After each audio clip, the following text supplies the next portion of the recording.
Hello and welcome. This is the Zen community of Oregon, making the teachings of the Buddha Dharma accessible to support your practice. New episodes air every week.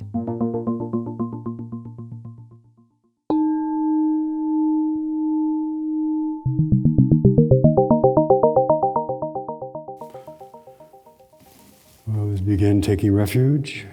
Take refuge in the Buddha, Buddha mind. Take refuge in all teachings that point toward truth, the Dharma.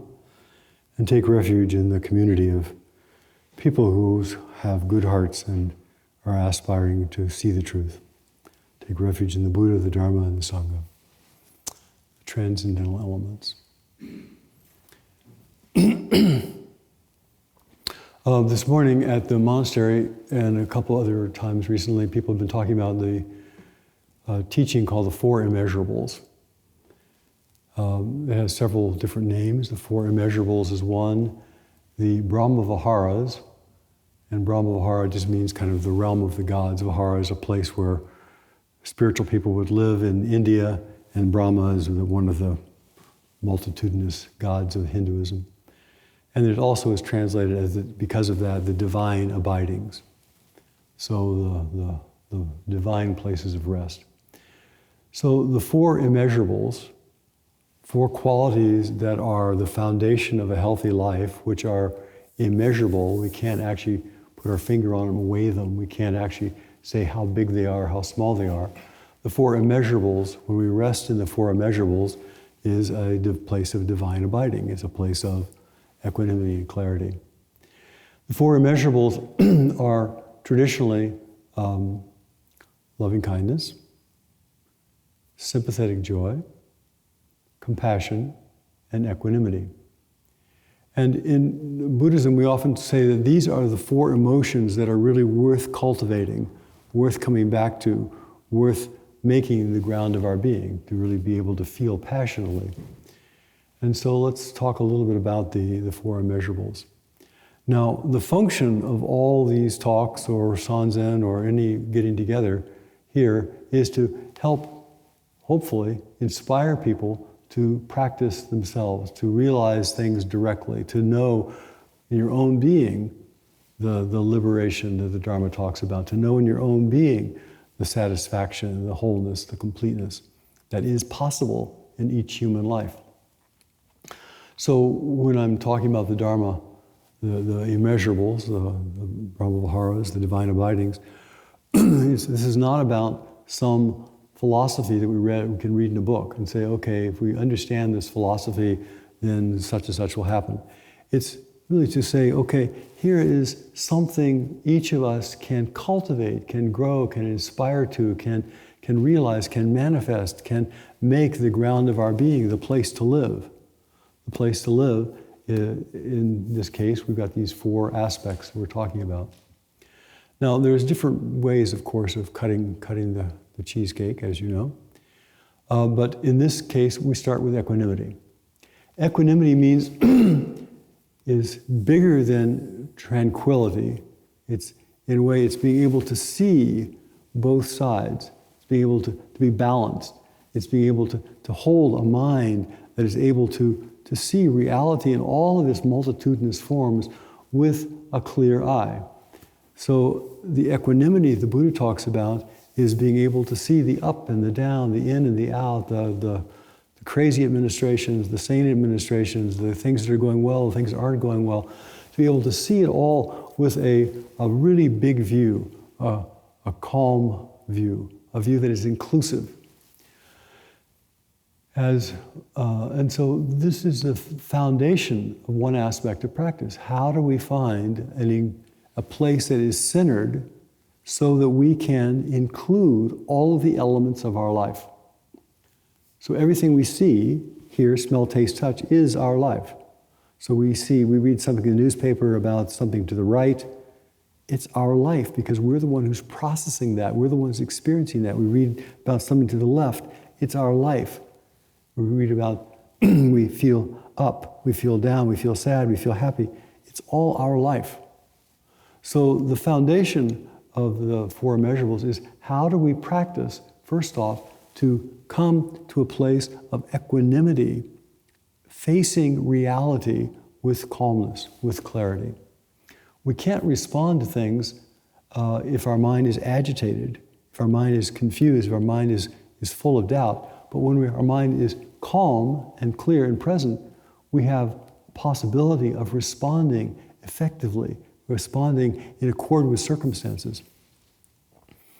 So we start off with the divine abiding of equanimity. And so in meditation, as we all know, you're sitting here and stuff comes up. The inner critical voice comes up, and sadness comes up, and grief comes up, and hope comes up, and aspiration comes up, and planning for the future, and all comes up. And it's all part of our life. So without having to grab a hold of it and say, oh, that is particularly special, I want to just doom scroll with that one. Or that particular one is, I want to just go over and over and over and over and over again, hoping that it will become real. To be able to see the terrain of our life with some equanimity, with clarity. It's all part of our life. So the foundation of the four immeasurables is this ability to see clearly, to recognize clearly. It's before we start judging, it's before we have all of our opinions about how things should or shouldn't be. The foundation of meditation is to find a place of stability, clarity, calmness, equanimity. Because from a place of equanimity, we have the ability to respond in all kinds of different ways with clarity. Normally, with an unexamined mind, we're just a bundle of conceptualization. We're just a bundle of, my mind is going blank, conditioning.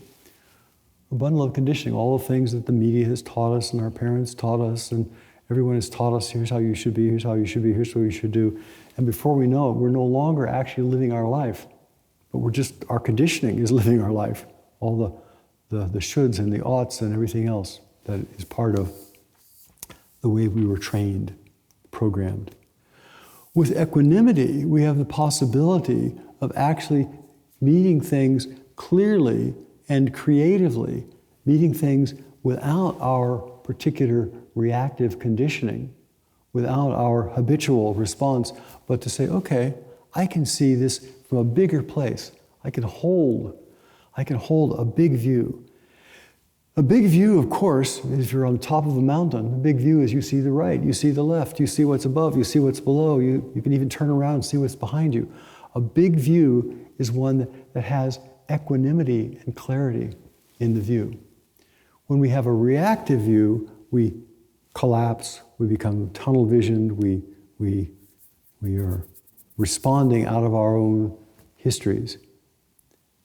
When we have a really big view, when we have equanimity, we still have our particular karma, we still have our particular life. We're all so different, we all still think that way, think the way that we think. We all have our particular habits.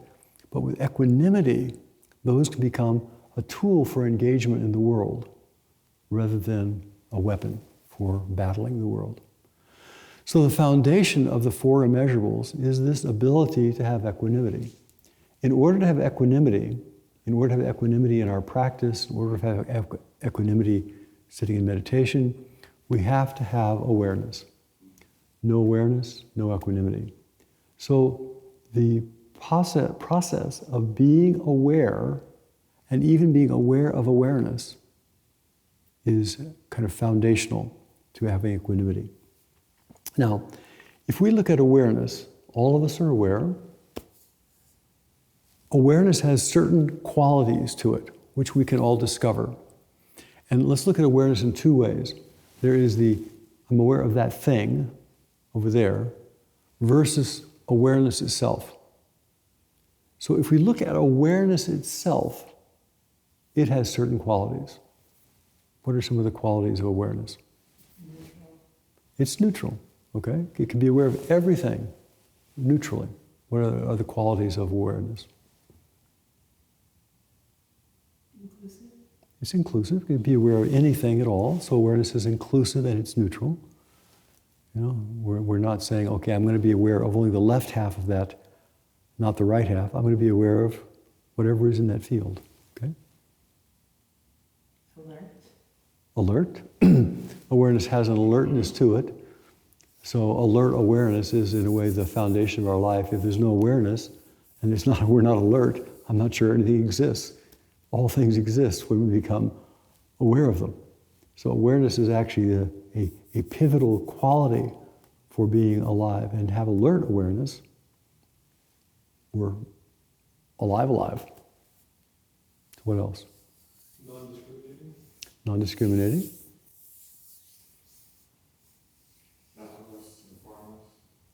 Vast and formless. So we can't actually put our finger on awareness. What is it that's aware? You know, we are not our thoughts. That which is aware of thought is vast and formless. It's not even, you can't even say it's vast, it's immeasurable. You know? You can't say it's big or small. So when we begin to practice and we begin to shift to awareness, which has its alertness, has its inclusivity, has its non-discrimination, which has a brightness to it, a presence to it, an inclusiveness to it. When we can shift to awareness, suddenly we have a different relationship to our thoughts. Suddenly we have a different relationship to our particular circumstances. And it is that awareness is the foundation for equanimity.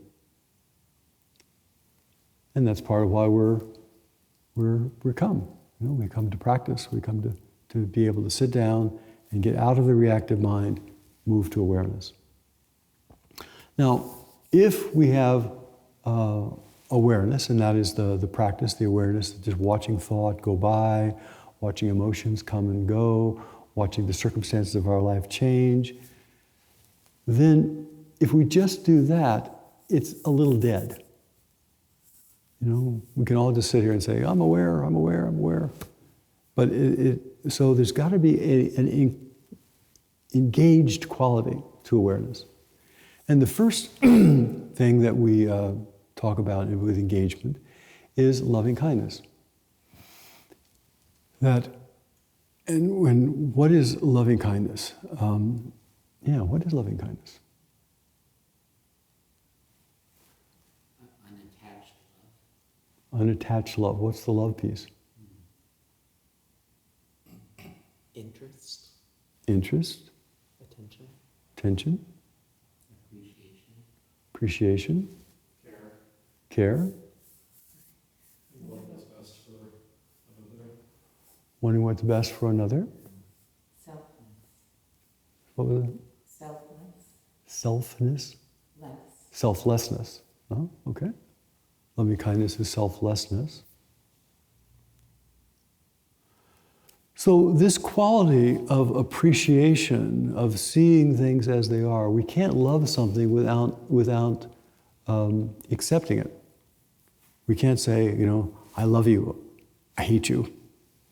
I love you, I want to get rid of you. That's just a bunch of thought. Love has a quality of accepting things as they are. It doesn't mean we condone them. It doesn't mean we don't condone them. It doesn't mean that we like them or don't like them. It means that we have a quality of accepting the world is the way the world is. A quality of accepting we are the way we are. There's a quality of satisfaction with the way things are. So you have a partner and you say, I love you, I love you, I love you.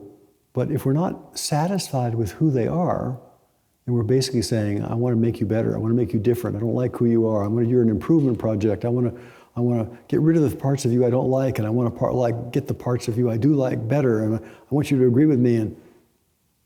Whereas the loving kindness that we're talking about here has to do with really being satisfied that people are who they are, they're doing their very best, and that quality of satisfaction, which is the prerequisite of love.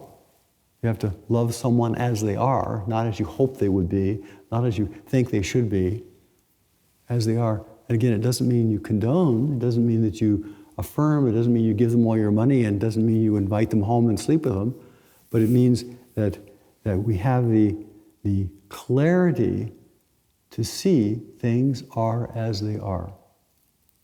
And we can accept that. We can meet that. So we have the quality of loving kindness, which is a warm, not only acceptance, but it's acceptance with warmth. It's a warm acceptance. It's not a neutral, cold, it's a warm acceptance. We all know the difference between being cold and neutral. Now, with the divine, so there's that one. Then we have loving kindness, which you can't have loving kindness without awareness. If loving kindness without awareness is just reactivity, and often it's just grasping. Much of what goes on as romantic love in our music and our culture and some movies is really just clutching. I want you to give me this. I want you to be this for me. I want. Whereas loving kindness that we talk about here is, I accept, I see you as you are. Flaws, failing, inadequate, incomplete. Nonetheless, I recognize you as you are.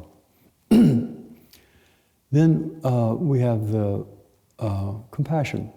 So when we recognize people as they are, when we have the clarity of equanimity to recognize people as they are with satisfaction, a lot of people are hurting. All of us are hurting. There's pain. I mean, the first observation we make is everybody's got problems. So when we actually see the world with equanimity, we see with acceptance, with loving kindness, then when there's difficulty, when people are having a hard time, when people are really suffering, we do our best to respond with compassion. We do our best so compassion naturally comes out of acceptance and love. Then we say, okay, is there something I can do here that will make things better?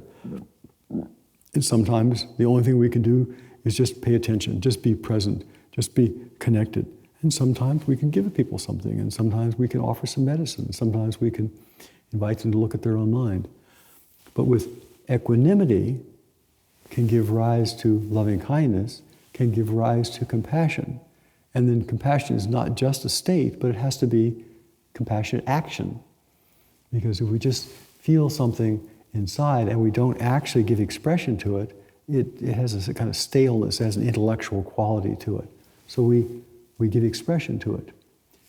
The other piece that comes out of equanimity, loving kindness, accepting things as they are, is a lot of people are happy. A lot of people are doing well.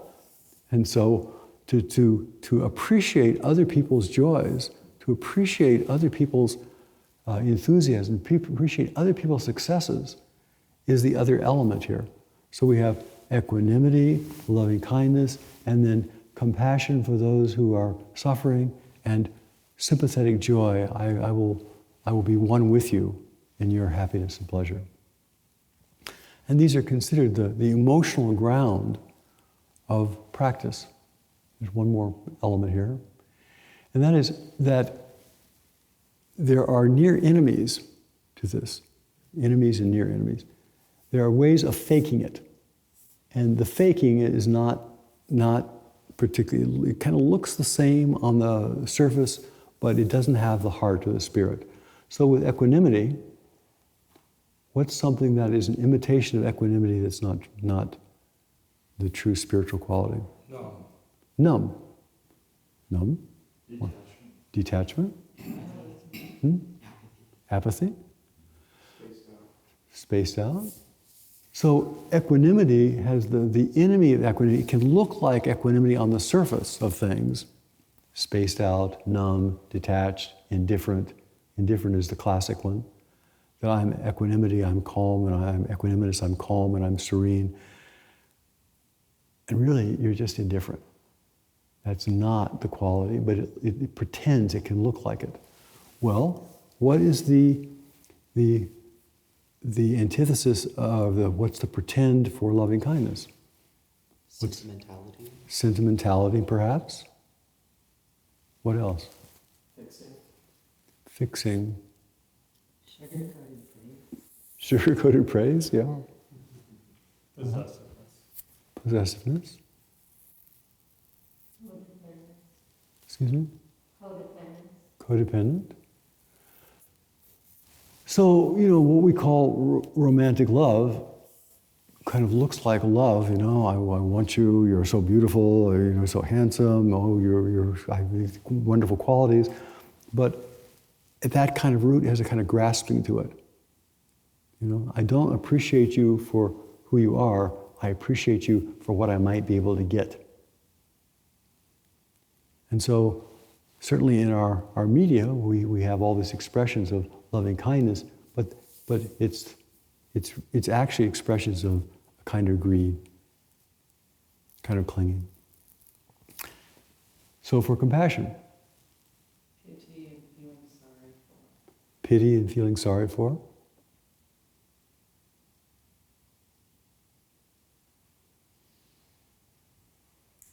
Saviorism? Kind of saviorism? Saviorism. So things that look compassionate on the surface, but if you start scratching the surface, you find this is not the quality. So I'm going to be compassionate, and I'm going to give you lots of money or things. Enabling is one thing. For example, I really hate you, and if I give you the right thing, maybe you'll leave. We've had people who deal with homelessness. That there are people who are around who don't really like them, but if they just give them the right stuff and it looks generous, then hopefully it's a way of getting them out of their life. Or people who are giving because they want to look good. People who say, I'm giving this gift to you, but really I want you to notice me, and what I'm getting for it is self-aggrandizement. So compassion, there's one of the Trungpa's, I think, terms was boo-boo compassion, something like that. Really dumb compassion, idiot compassion. That that we're actually not giving something that's helpful to people, we're enabling them. We're being really stupid, and we're giving people who are just going to waste money, giving them money and giving them money and giving them money and giving them things that they're just going to use for unskillful purposes. Idiot compassion. And then sympathetic joy. What would be the equivalent for sympathetic joy? Veiled jealousy. Maybe veiled jealousy. That's kind of two things mixed up there. Pride by proxy. Pride by proxy. Yeah. Could be. Kind of that manic giddiness. A manic giddiness. Or like fawning? Fawning. Maybe they suppressed envy, yay, good for you, and they're actually really jealous about what's been harmed in this. Sure. Really happy with them. Yeah, but it has the idea. Lust. So if we think about sympathetic joy, the sympathetic joy is, I want to resonate with other people's happiness. But let's say a dictator has twisted the election around and won the election, and they're really happy. Or somebody has gone on a military mission and killed a whole village, and they're really happy.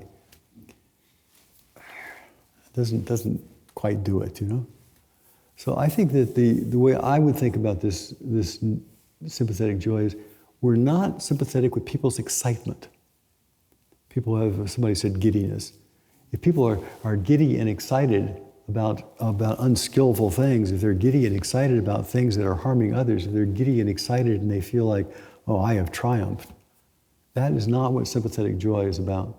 Sympathetic joy is being sympathetic and being resonant when things are really going well, when someone's heart is being healed, when someone is accomplishing something that has genuine joy to it and doesn't have divisiveness anger, greed, excitement to it. So these four immeasurables, these four kind of foundations of practice, are worth just keeping in mind as we go forward. Do I have equanimity? Do I have the kind of the warm look at the world as itself? Am I really doing what I can do to those people who need sympathy? Am I really appreciating those people who are accomplishing something that is beneficent, that is for the good of all, the feeling that we get when we're genuinely giving a good gift to someone? So there's a warm kind of feeling. My sympathy when somebody achieves a reward that they've worked really hard for? Do I have sympathy when someone is in a new relationship and they're really feeling the wonderful togetherness of that relationship? So, it's the Buddhist teaching of the four immeasurables. We can't measure them. They're vast. Can't put your finger on how equanimous am I. Can't put your finger on how much love do I have in me. Because as we begin touching these, they're qualities, internal qualities, and I think that they begin to hopefully live us rather than we living them. And to me, that is the foundation of practice. The tools of practice are ways of us touching, cultivating, and opening up to this. Now, that can be looked at a psychological level, and it can be looked at a more ultimate level. And as Jisai mentioned, if we look at the ultimate level, the boundlessness, the unfindability-ness, if we look at any of our lives and we look through the thoughts and we look through the sense of I, we get down to fundamental awareness. Awareness itself has no location. Awareness itself is not a thing we can put our finger on. Awareness itself has those qualities that we all talked about, and those are immeasurable. So the fundamental nature of life, because no life exists without awareness, is the boundless, immeasurable nature of things.